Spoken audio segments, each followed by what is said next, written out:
नमस्कार, मैं बैराज और आप देख रहे हैं वीके न्यूज। मध्य प्रदेश के उज्जैन में राम मंदिर के चंदे के लिए निकली रैली पर पथराव के बाद बेगम बाग में माहौल बेहद तनावपूर्ण है। अभी भी वहां पर पुलिस चप्पे चप्पे पर तैनात है। बता दें कि रैली पर पत्थरबाजी करने पर प्रशासन ने यहां पत्थरबाजों पर 24 घंटे के अंदर सबक सिखाते हुए उन पर एक्शन लिया और न सिर्फ उपद्रवियों के खिलाफ रसूखा लगाकर उन्हें जेल में बंद किया, बल्कि उस इलाके में उनके बने अवैध मकानों को भी नेस्तनाबूद कर दिया। इन्हीं अवैध मकानों की छतों पर चढ़कर महिलाओं और बच्चों ने पथराव किए थे और उपद्रवियों ने रैली में शामिल होकर लोगों को मारपीट की थी। इस कार्रवाई के तहत मध्य प्रदेश की सरकार ने उन उपद्रवियों और तमाम अपराधियों को यह कड़ा संदेश दिया है कि कानून को अपने हाथ में लेने वालों के साथ यही हाल होगा और अब सूबे में किसी की गुंडागर्दी या फिर मनमानी बर्दाश्त नहीं की जाएगी। इसी बीच एक और बड़ी खबर सामने आई है, जिससे अब इन आरोपियों और उपद्रवियों की पतलून एक बार फिर से गीली होने वाली है। बता दें कि अयोध्या राम मंदिर के लिए धन संग्रह करने निकले उज्जैन में हिंदूवादी संगठनों के कार्यकर्ताओं पर हुए पथराव के बाद हुई प्रशासनिक कार्रवाई को लेकर गृह मंत्री नरोत्तम मिश्रा ने सोशल मीडिया पर एक बड़ा बयान जारी किया है। उन्होंने कार्रवाई को उचित ठहराते हुए कहा है कि जिस घर से पत्थर आएंगे वहीं से पत्थर निकाले जाएंगे और वहीं से पत्थर निकाले भी गए हैं। गृह मंत्री के इस बयान से उज्जैन उपद्रव मामले में सरकार का रुख साफ हो गया है। कांग्रेस को आड़े हाथ लेते हुए उन्होंने कहा कि स्वाभाविक रूप से कांग्रेस तुष्टीकरण और ध्रुवीकरण की राजनीति करती है। उज्जैन मामले में भी कांग्रेस यही कर रही है।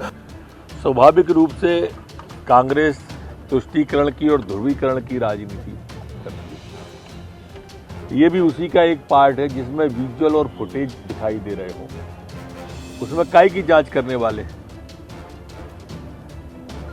जिस घर से पत्थर आएंगे वहीं तो पत्थर निकाले जाएंगे। कांग्रेस पर निशाना साधते हुए कहा कि जिस मामले में विजुअल और फुटेज मौजूद हैं, उस मामले में किस बात की जांच कर जारी है। गौर करने वाली बात यह है कि कांग्रेस के प्रदेश अध्यक्ष और पूर्व मुख्यमंत्री कमलनाथ ने घटना को लेकर 6 विधायकों का दल गठित किया है। तो वहीं मिली जानकारी के मुताबिक आपको बता दें कि कमलनाथ के इस गुट में विधायक सज्जन सिंह वर्मा, जयवर्धन सिंह, विशाल पटेल, हनी बघेल, जुमा सोलंकी और रवि जोशी शामिल हैं। तो आपका इस मामले में क्या कहना है, हमें कमेंट सेक्शन में कमेंट कर जरूर बताएं। तो फिलहाल के लिए इस खबर में सिर्फ इतना ही। देश और दुनिया की ऐसी ताजा तमाम खबरों से जुड़े रहने के लिए देखते रहिए वीके न्यूज। धन्यवाद। आज मध्य प्रदेश की कैबिनेट के द्वारा धर्म स्वातंत्र विधेयक,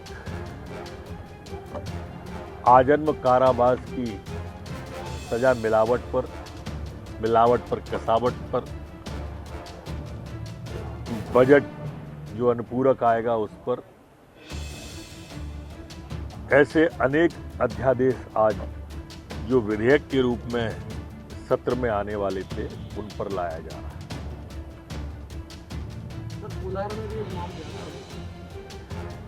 हम उसकी तत्काल जांच करा रहे हैं।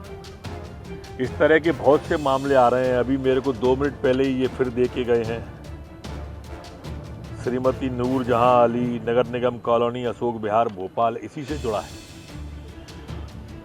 कोलार वाले मामले में भी हमारी कोशिश होगी कि जो हमारा ये धर्म स्वातंत्र विधेयक आ रहा है, अगर जांच में वो उस तरह का पाया जाता है तो हम पहली कार्रवाई इसी एक्ट के तहत करेंगे।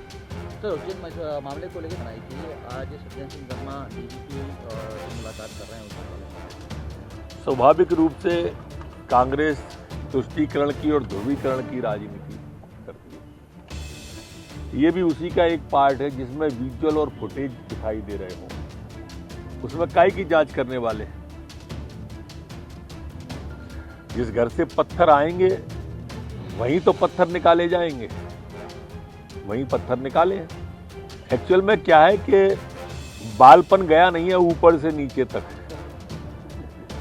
गंगा जब गंगोत्री पर ही अगर कोई अपवित्र घोलेगी तो फिर प्रयागराज, इलाहाबाद और कानपुर में पवित्रता की गुंजाइश कहां से रहेगी। कांग्रेस की स्थिति कमोबेश यही है, ऊपर से ही खिलौने वाला सिस्टम है तो नीचे आएगा ही।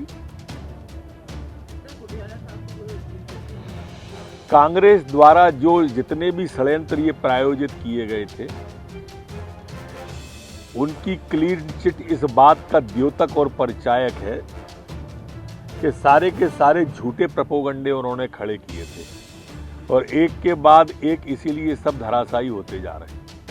सर, कांग्रेस जनवरी बढ़ते दामों के प्रदेशव्यापी आंदोलन तो करेगी और साथ में मध्य राजधानी में पेट्रोल और डीजल के दाम पर कांग्रेस किस मुंह से आंदोलन कर रही है, मैं यही नहीं समझ पाया। वो कांग्रेस जिसने अपने घोषणा पत्र में कहा था कि हम डीजल पेट्रोल के दाम कम करेंगे और बढ़ा दिए थे, वो कांग्रेस किस मुंह से आंदोलन करेगी? पहले अगर आंदोलन करने जनता के सामने आए तो पहले ये बताएं क्या उनने घोषणा पत्र में दाम कम करने का कहा था, और कहा था तो फिर बढ़ाए थे क्या? बस ये दो सवाल के जवाब दें, खूब आए। ये कांग्रेस में अंतर्कल है, कोई नई बात नहीं है। अब दरअसल क्या है कि मैं तो इसका पक्षधर हूं, मेरे मित्र हैं गोविंद सिंह जी, नेता प्रतिपक्ष बनना चाहिए। अब कई हर्डल हैं उनके मार्ग में, उनकी उपेक्षा करते हैं। सबसे सीनियर विधायक हैं वो इस सदन के अंदर तो कमलनाथ जी से भी सीनियर है वो। सबसे खराब विभाग उन्हीं को दे दिए, ये अच्छा थोड़ी था। अब वो सबसे सीनियर विधायक हैं, उनको कैदी के बनने वाले और नेता प्रतिपक्ष आ जाओ, और वो आए तो वापस कर दिया। ये अच्छा नहीं है। बहुत सम्मानित व्यक्ति हैं वो, स्वाभाविक रूप से वो टीच तो है, और इसलिए मैं चाहता हूं कि वो बने हमारे साथ में। माई करे जल्दी हो जाए। कमलनाथ कह रहा है नेता प्रतिपक्ष नहीं, मैंने उनको कह दिया है सब, और दूसरा ने अध्यक्ष पद का कोई एप्लीकेंट नहीं था, सोनिया गांधी ने बना दिया था उन्हीं को। बनाया तो नेता प्रतिपक्ष सोनिया गांधी नहीं था, अध्यक्ष भी बनाया, ये भी बनाया। अब प्रायश्चित करेंगी, वो बना दिया है तो कितना गलत निर्णय हुआ सोनिया जी से अब महसूस कर रही होंगी।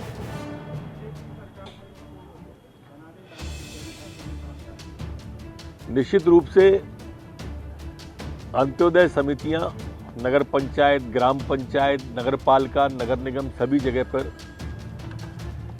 जो आम जन के बीच से रहेंगी, जिससे वो जो नीचे के ग्रॉस रूट पर काम एक साथ तेजी से शुरू किए गए हैं। आने वाले 5 साल का जो मास्टर प्लान नगर पालिका, नगर निगम, नगर पंचायतों का बनेगा, ग्राम पंचायतों का बनेगा, उनके विकासों को ध्यान में रखकर बनाने का शासन विचार कर रहा है। ये अभी सुझाव आया है जिस पर विचार चल रहा है, गंभीरता से विचार हो रहा है।